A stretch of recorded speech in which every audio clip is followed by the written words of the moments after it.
कुछ इस प्रकार रहने वाला है। पुलिस चरित्र प्रमाण पत्र आपका यहाँ पास चरित्र प्रमाण पत्र जारी दिनांक से 6 माह तक।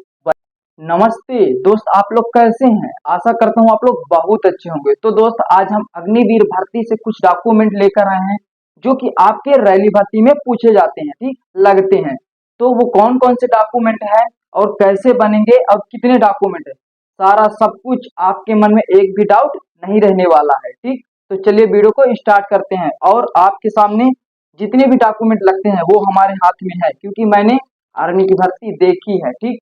मेडिकल तक का मैंने सफर किया है। और जिन भाइयों को लगता है कि नहीं ये फेक वीडियो है, फेक बना रहा है, तो भाई ये रहा मेडिकल स्लिप, ये देख लो। मैं सिर्फ एक पॉइंट पर रिजेक्ट बाहर हुआ, एमएच में मुझे डाल दिया गया था, तो एमएच में भी मुझे बाहर कर दिया गया था। वो कान में था, कान के पर्दे में कुछ व्हाइट यानी सफेदी था, जो कि आपको मैंने दिखाया, ठीक। तो चलिए जान लेते हैं सीधे मुद्दा पे आते, कौन कौन से वो डॉक्यूमेंट लगने वाले हैं। पहले मैं आपको यहाँ पढ़ के बता दे रहा हूँ, फिर उसके बाद बारी बारी से आपको दिखा दूंगा, ठीक। पहले है आपका एडमिट कार्ड, फिर 10वीं की मार्कशीट, 12वीं की मार्कशीट, निवास प्रमाण पत्र, जाति प्रमाण पत्र, आय प्रमाण पत्र, Aadhaar card, PAN card, affidavit, police चरित्र प्रमाण पत्र, सरपंच चरित्र प्रमाण पत्र, सरपंच अविवाहित प्रमाण पत्र, स्कूल चरित्र प्रमाण पत्र और 20 फोटो। टोटल आपके 14 रिकॉर्ड लगने वाले हैं, टोटल आपके 14 रिकॉर्ड लगने वाले हैं। चलिए पहले आपका एडमिट कार्ड, ये रहा आपका एडमिट कार्ड, ठीक। ये मेरा पिछले साल की वैकेंसी का है, 2023 का, ठीक, जो कि मैंने दिया था। तो इसमें आपको जब पहले एडमिट कार्ड आएगा, जैसा आपको पता है पहले इसमें एग्जाम है, ठीक, एग्जाम हो गया, फिर इसके बाद आपका फिजिकल है, ठीक। और फिजिकल के बाद उसी दिन प्लस डॉक्यूमेंट साथ में होते हैं, ठीक, डॉक्यूमेंट आपके साथ में होते हैं। फिर उसके बाद दूसरे दिन यानी जिस दिन आपका फिजिकल रहेगा उसी दिन आपका डॉक्यूमेंट ही होगा, ठीक।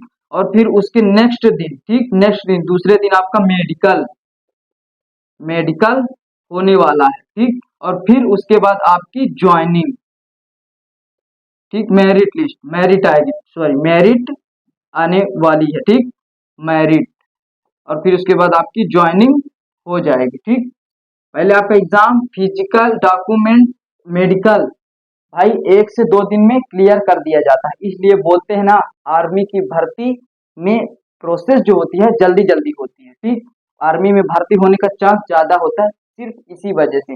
इसकी वैकेंसी ज्यादा नहीं, 3 से 4 महीने के अंदर लड़का फौजी बन जाता है, ठीक। और एसएससी जीडी में क्या है, 3 महीने बाद उसका पेपर, फिर 3 महीने बाद उसका फिजिकल, और फिर 3 महीने बाद मेडिकल, और फिर 3 महीने बाद उसकी मेरिट लिस्ट, और फिर 1 महीने बाद ज्वाइनिंग। टोटल आपके 3 3 दूनी 6, 3 9, यानी कुल मिलाकर 9 से 10 महीने का टाइम लगता है, जो कि एसएससी जीडी में होता है, ठीक। तो हम बात कर रहे हैं डॉक्यूमेंट पर। तो डॉक्यूमेंट कौन कौन से लगते हैं? पहले है आपका आधार कार्ड, आधार कार्ड, ओ सॉरी, पहले है आपका एडमिट कार्ड। ये रहा आपका एडमिट कार्ड, इस तरह फॉर्मेट में निकलवाना होगा रंगीन पेज में, ठीक। ये चलिए इसको साइड कर देते हैं। फिर है आपका 10वीं की मार्कशीट, ये रही आपकी 10वीं की मार्कशीट, जो कि आपका नाम, डेट ऑफ बर्थ, जो मेंशन आधार कार्ड में जो मेंशन मैं इसमें है 10वीं की मार्कशीट में, वही सारे रिकॉर्डों में होने चाहिए, ठीक। ये रही 10वीं की मार्कशीट, क्लियर, ये भी हो गया, ये भी हो गया। अब हम आते हैं 12वीं की मार्कशीट, ये रही आपकी 12वीं की मार्कशीट। यदि आपके पास है तो ठीक है, नहीं है तो कोई बात नहीं, क्योंकि ये 10वीं पास से भर्ती है, ठीक। जीडी के लिए हो, चाहे आपका ट्रेड्समैन के लिए हो, ठीक, चाहे आपका क्लर्क के लिए हो, ठीक, और चाहे आपका टेक्निकल के लिए हो, ठीक, चाहे आपका एसएससी जीडी के लिए हो, एसएससी जीडी के लिए हो, चाहे आपका सीआरपीएफ हेड कांस्टेबल के लिए हो, चाहे आपका बीएसएफ हेड कांस्टेबल के लिए हो, किसी भी वैकेंसी के लिए हो, यही रिकॉर्ड लगते हैं, ठीक। चलिए यहाँ तक हुआ। अब हम आ गए निवास प्रमाण पत्र, ये रहा आपका निवास प्रमाण पत्र, कुछ इस तरह फॉर्मेट में। सभी राज्यों का इस प्रकार नहीं होता, अलग अलग राज्यों का अलग अलग होता है, ठीक है ना। ये आपका निवास प्रमाण पत्र, जो कि आपका पापा का नाम और आपका नाम सेम होना चाहिए, ठीक। और इसमें तहसीलदार के हस्ताक्षर होने चाहिए, और इसमें आपकी डेट ऑफ बर्थ मेंशन होनी चाहिए सही, ठीक। ये अब आपका है जाति प्रमाण पत्र। जाति प्रमाण पत्र आपका सेम उसी प्रकार फॉर्मेट में होना चाहिए जैसा कि मैंने बताया। इसमें नाम, पापा का नाम और आपका डेट ऑफ बर्थ सारी सब कुछ सही होनी चाहिए, ठीक। इसके भी साइड आय प्रमाण पत्र। अब हम आ गए आय प्रमाण पत्र में। आय प्रमाण पत्र 3 मंथ से यानी 3 साल से 3 वर्ष से पुराना नहीं होना चाहिए, ठीक। आप लोग यहाँ डेट देख सकते हैं, या ऑनलाइन में जाकर भी पूछ सकते हैं, क्या मेरा आय प्रमाण पत्र यानी मेरा आय प्रमाण पत्र कहीं 3 महीने से ज्यादा पुराना तो नहीं हो गया, ये आप पूछ सकते हैं ऑनलाइन से जाकर, या खुद भी आप देख सकते हैं। यदि हो गया है तो इसको तुरंत ऑनलाइन में अप्लाई कर दें, बन जाएगा तुरंत, ठीक। 10 से 15 दिन का टाइम लगता है आय प्रमाण पत्र के लिए। चलिए इसे भी हम साइड कर देते हैं। अब आ गए हम आधार कार्ड, ठीक। ये रहा आपका आधार कार्ड की फोटो कॉपी रही, ठीक। मैं ओरिजिनल आधार कार्ड नहीं लिया हूँ, ठीक। इसको फोटो कॉपी लिया हूँ। आधार कार्ड में भी आपका मैन तो आधार ही कार्ड है मेरे भाई।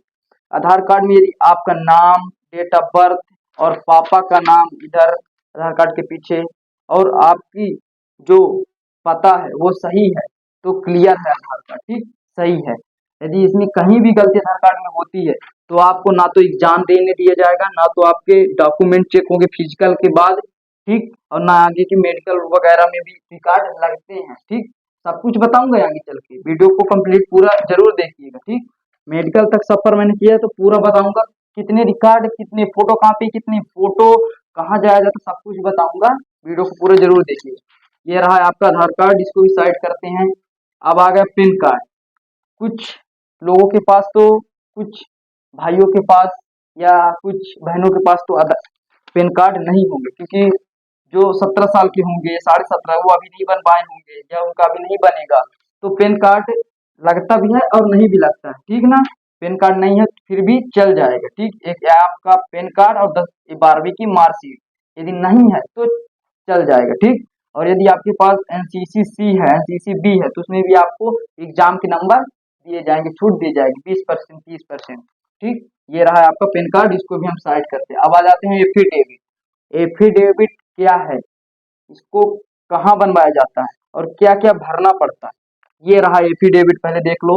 इस फॉर्मेट में आपको एफिडेविट बनवाना है, जो कि आपका सील और ये आपके लगे हुए मिलेंगे, ठीक ना, वो लगाएंगे, नोटरी वगैरह सब कुछ करेंगे वो, और सिर्फ आपको हस्ताक्षर करना है इसमें, और कुछ नहीं करना है। वो इसमें कुछ नहीं भरना है आपको, सिर्फ आपके ये हस्ताक्षर वगैरह होंगे, जो कि दिख रहा है, ये सील वगैरह सब कुछ, ठीक। आपकी डिस्ट्रिक्ट सतना सब कुछ आपके कहाँ लिखेंगे, जब आप फिजिकल पास करेंगे, और आप जब डॉक्यूमेंट में, जब आपका डॉक्यूमेंट वेरीफाई किया जाएगा, ठीक। जब आप डॉक्यूमेंट लगाएंगे, फॉर्म भरेंगे वहाँ फिजिकल पास करने के बाद आर्मी रैली भर्ती में, तब आपको ये वही फॉर्मेट में भरवाएंगे। क्या आपने इसके पहले भी वैकेंसी देखी है, ये सारी चीजें भरवाएंगे, किस पोस्ट से देखी है, किस तारीख को देखी है, कब देखी है, ठीक। ये सारी चीजें वो इसमें भरवाएंगे। आपको यहाँ से कुछ भर के लेकर इसमें नहीं जाना है, ठीक। एफिडेविट में यहाँ से सिर्फ नोटरी वगैरह, साइन, सील, यही सब कुछ करा के ले जाना, ठीक। चलिए इसको भी साइड करते हैं। अब इसके बाद आपका पुलिस चरित्र प्रमाण पत्र कहाँ से बनेगा, ये आपके थाना से बनेगा, तहसील से बनेगा, फॉर्म भरना पड़ेगा। यदि आपसे कुछ नहीं आता तो आप जाइए तहसील और वहां से पूछे कैसे बनेगा, वो सब कुछ सारा कुछ बता देंगे। कुछ इस प्रकार रहने वाला है पुलिस चरित्र प्रमाण पत्र। आपका यहाँ पास चरित्र प्रमाण पत्र जारी दिनांक से 6 माह तक वैध, यानी ये 6 माह के भीतर का होना चाहिए, आज से 6 माह के भीतर का, तभी ये आपका अप्लाई होने वाला है, ठीक। ये और आपकी फोटो भी लगेगी, फोटो लगी होनी चाहिए। आप यहाँ नाम, पापा का नाम और अपनी डेट ऑफ बर्थ जरूर चेक कर लें, कहीं गड़बड़ी तो नहीं, कहीं उन्होंने गड़बड़ तो नहीं कर दिया है, गलत तो नहीं कर दिया है नाम में, आपके डेट ऑफ बर्थ में, सारा सब कुछ आप चेक करके ही अपने 10वीं के मार्कशीट के हिसाब से आप इसे वहां से ले पाएंगे, ठीक है ना।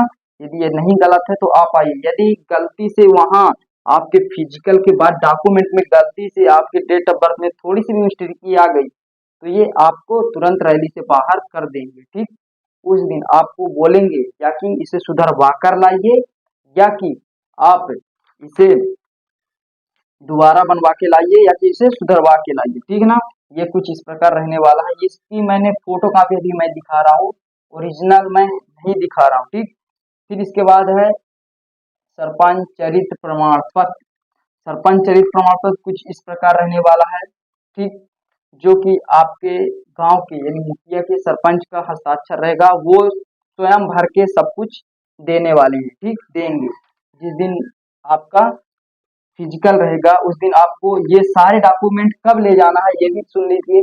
ये सारे डॉक्यूमेंट आपको जिस दिन फिजिकल रहेगा, जिस दिन आपकी रैली भर्ती रहेगी, उसी दिन ये सारे सब कुछ ओरिजिनल लेकर जाना है। ठीक, और इसकी दो दो या तीन तीन तीन तीन फोटो कॉपी, ठीक, कॉपी, तीन तीन कॉपी इसकी बनवा कर ले जाना है। ठीक ना, ओरिजिनल की तीन तीन फोटो कॉपी ये। अब इसके बाद है सरपंच अविवाहित प्रमाण पत्र। कुछ इस प्रकार का वही बना कर देंगे आपके सरपंच, ठीक, गांव के मुखिया, वो सब कुछ बना कर देंगे। आप उनके उनके पास जाना और बोल देना मेरे को चरित्र प्रमाण पत्र बनाकर दे दीजिए, मैं भर्ती देखने जा रहा हूँ, और अनमैरिड सर्टिफिकेट। ठीक है ना, अविवाहित अनमैरिड। ठीक, कुछ इस प्रकार वो भी रहेगा, फोटो लगी होनी चाहिए। ठीक, चलिए, फिर उसके बाद आपका स्कूल चरित्र प्रमाण पत्र यदि मिल जाए तो ठीक है, चाहे आप जहाँ से इंटर पास की 10वीं पास किए हों, ठीक, या 12वीं पास किए हों, तो वहाँ से आपको बनवा लेना है स्कूल चरित्र, या आपके कॉलेज से मिलती है तो कॉलेज से बनवा लेना है। ठीक है ना, वहाँ जाना है और बनवा लेना है। ठीक, स्कूल चरित्र यदि बन जाए तो ठीक, नहीं बने तो कोई दिक्कत नहीं है, आप पुलिस और सरपंच से भी काम चल जाएगा। ठीक, और फिर उसके बाद है आपकी फोटो, 20 फोटो लगेगी। ठीक, ये 20 फोटोज लगेगी आपको वहाँ। जब आप भर्ती देखने जाएंगे तो आपको 20 फोटो लेकर ही चलना है, क्योंकि जब आप भर्ती देखेंगे उस दिन भी लगेगी, और जिस दिन डॉक्यूमेंट होगा उस दिन 6 से 7 फोटो लगेगी, जब वो फॉर्म फिलअप करवाएंगे। और फिर उसके बाद जब नेक्स्ट डे बुलाएंगे मेडिकल के लिए, तब आपकी मेडिकल के लिए लगेगी 7 से 8। ठीक, 7 से 8 उस दिन लगेगी, 7 से 8 मेडिकल के लिए लगेगी। टोटल 14 से 15 फोटो लगेगी, लेकिन आपको 20 तो फिर भी लेकर चलना है। मैं उसी दिन का लिया हूँ जिस दिन मेरा फिजिकल था। ये देखो कितनी फोटो मैं लिया हूँ, अभी भी है मेरे पास। ठीक, मैं टोटल 30 या 35 फोटो मैं लिया था, जो कि और लग गई थी और इतनी बच गई थी। ठीक, ये रहे कुछ आपके रिकॉर्ड, ठीक, जो आपको बनवा कर ले जाना है। ठीक, अभी से इसका रिकॉर्ड बनवा लें, क्योंकि फिर बाद में आपको दिक्कत होगी। ठीक है ना, सब कुछ आय प्रमाण पत्र, सब कुछ आप डेट ऑफ बर्थ सब कुछ देख ले, क्योंकि यदि आपने अच्छे नंबर एग्जाम में कर दिए हैं मेरे भाई, तो आपको फिजिकल में भी कोई नहीं रोक सकता। ठीक, यदि आपने 88 का फिजिकल भी मारा है तो कोई नहीं रोक सकता। मैं मेरा बताऊं, मैं तो एक्सीलेंट ही मारा था। ठीक, 100 का, लेकिन मेरा तो डॉक्यूमेंट सब कुछ क्लियर था मैंने मेडिकल में। ठीक ना, तो यदि आपने 100 का भी मारा है और एग्जाम में कम नंबर है, ठीक, यानी आपके एग्जाम में कुल मिलाकर आपने 30 क्वेश्चन कर दिए, यानी 60 नंबर हैं 100 में, और 100 का फिजिकल, तो आपका क्लियर है कि हो जाओगे आप। ठीक, और यदि आपने अधिक नंबर किया है 40 और आपने 88 नंबर का फिजिकल किया, फिर भी आप हो जाओगे। ठीक है ना, तो आप ये इसका कहने का मतलब यही है कि एग्जाम में आप अच्छे नंबर करेंगे और फिजिकल में अच्छे नंबर करेंगे, और डॉक्यूमेंट में आप गड़बड़ी रहेगी आपके, कभी नाम में कभी आपके डेट ऑफ बर्थ में, तो फिर मामला गड़बड़ा जाएगा, फिर आप नहीं बन पाएंगे, यहीं से आप छट जाएंगे और सीधे घर की ओर रवाना हो जाएंगे। इसलिए मेडिकल तक का सफर करना जरूरी है। मेडिकल बहुत क्लियर होता है सब कुछ। इसकी वीडियो मैं बना दूंगा मेडिकल की अलग से, ये वीडियो लंबी हो जाएगी और ज्यादा, वैसे भी ये वीडियो लंबी हो गई होगी। ठीक, पर कोई नहीं, आपको कुछ समझ में आना चाहिए। ठीक ना, आपकी जो काम की चीज है वो आप लोग नहीं देखते हैं। 3 घंटे की मूवी आप लोग ऐसे ही देख जाते हैं, लेकिन आप लोग ये 11 से 12 मिनट की वीडियो आप लोग नहीं देखते हैं। देखिए, ठीक ना, आपको कुछ सीख मिली होगी। ठीक ना, सभी ये वैकेंसियों में लगते हैं। ठीक ना, एडमिट कार्ड ये सब कुछ बनवा कर क्लियर कर लीजिए। कहीं भी डाउट हो तो आप कमेंट में कर सकते हैं। ठीक, फिर मिलते हैं किसी नेक्स्ट वीडियो में किसी नेक्स्ट टॉपिक के साथ। तब तक जय हिंद।